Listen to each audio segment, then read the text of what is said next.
It's exactly 7:45. Welcome back. You're watching and listening to Breakfast this morning with Anne and Pip. Shall we have a look at the papers now? With us is Stephanie Tecci, our showbiz reporter, and Nikki Hodgson, author and commentator, and they've been delving through. Nikki, tell us about Sadiq Khan, because this is something I don't understand at all. Right, so Sadiq Khan is in trouble again. Remember the whole ULEZ escapade, where basically he said if you've got a car that runs on a certain diesel, you've got to get rid of it. Well, he's gone one further, and the mayor of Kiev, Vitaly Klitschko, wrote to him and said, you know all those cars that you've got to get rid of? Could you donate them to Ukraine? Because we're desperately in need of vehicles, especially 4x4s, which we can repaint, we can fit with, rocket compartments and all this kind of stuff. We just need help, basically. And Mr. Khan has said no.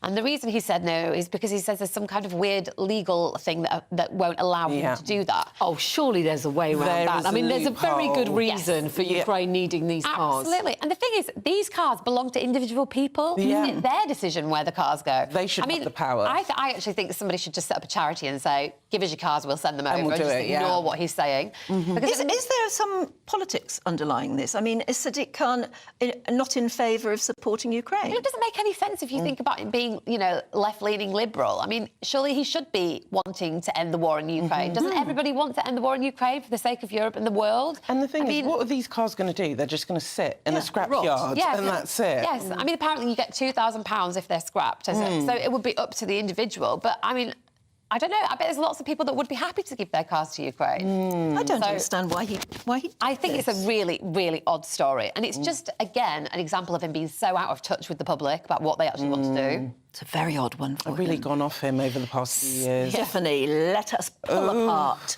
the Harry and Meghan Christmas card. You know, Christmas cards, I think they say a lot about your personality. And I think with Harry and Meghan's Christmas card, it's business, basically, because they haven't included Archie or Lilibet, even though Christmas is about family and they very much have to be a united family with all the controversy they've gone through this year. But they've chosen to use an image from the closing ceremony of the Invictus Games.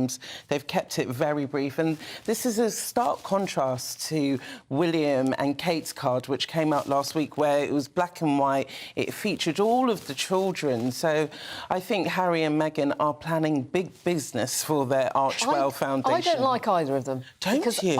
As I was saying earlier, I like cards to have a nice Christmassy theme, and there is nothing Christmassy about either of those. No, I know. If we can we take the strap out, Mr. Director, and have another look at Will's and Kate's card, because there's a little bit of controversy about the fact that one of Louis's fingers seems to be incredibly short. He's obviously got it tucked behind the chair or something, but it looks very weird.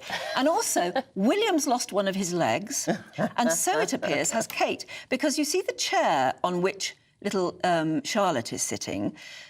There should be legs there behind. I mean, William's leg should and foot should be behind. Are you suggesting this has been photoshopped? Yeah. Well, no, I'm not, but apparently a lot of people have been writing on social media about saying this is very weird. Obviously, the space under the chair might have looked too busy with, I don't know, and it's been photoshopped in some way where William's lost a foot or a leg, and so has Kate. It's really strange. Also, it would have been nice if Kate had taken a nice selfie of them all with one of her cameras set up. It's just not very natural, is it? Yeah, it's just a bit too forced.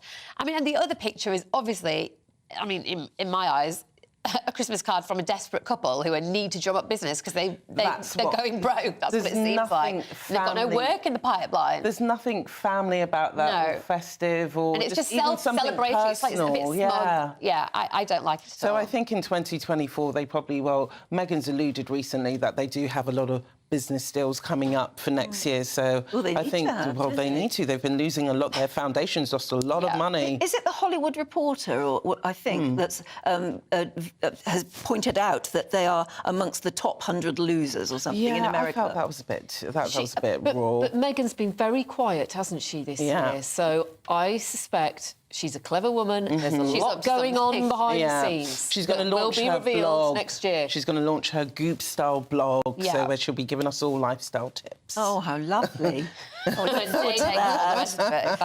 OK, Nikki, you've been in Doncaster recently. Yes, I have. Tell us why Doncaster is full. Well, this is quite controversial. So I'm from Wakefield. Doncaster is very near, South Yorkshire. And when I was a kid, we called it Donny, and it was considered a bit rough, I'll be honest. That's how we thought of it. But I actually went to Doncaster the other week, and it's beautiful. It's thriving. It's got a gorgeous minster, an incredible shopping centre, the best TK Maxx in Britain, honestly. Oh, we love a TK Maxx. Yes, I love it. I have everything in there. Me and my friend went to the Slug and Lettuce for lunch. It was beautiful. The service was good. And my friend lives in a place called Hooton Pagnell, which is a kind of posh village next to it.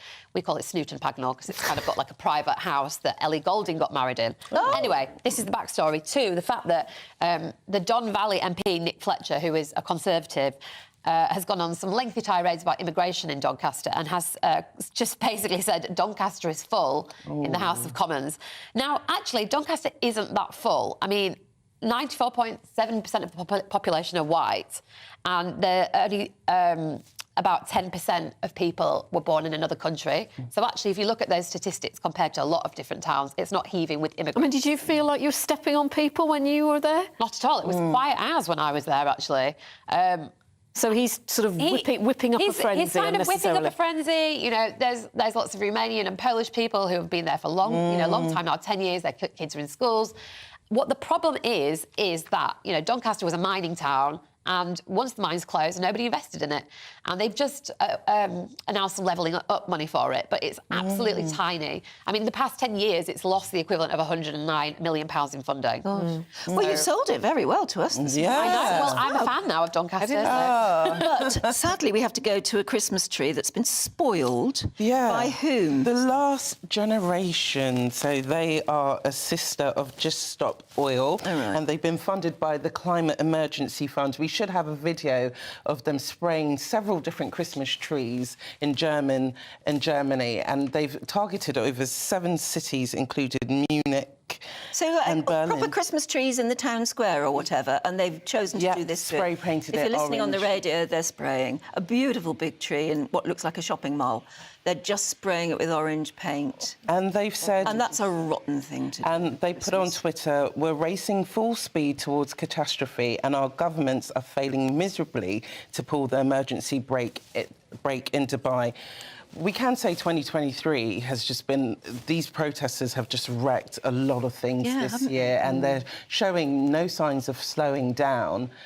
And I just, with all these kind of stunts, I think to myself, what are you guys trying to prove here? Because you're not actually making any changes. I don't know. I tell you what, rather than end on that note, which is a dismal, horrible anti-Christmas note, we've just got about a minute to show everybody this viral video from Kim Kardashian. What's that about, Nikki? Well, she loves Christmas, and she loves to go so OTT at Christmas. And as you will see from this video, her daughter North's bedroom is something else. This is her daughter's bedroom. Oh, this is the this is her actual house.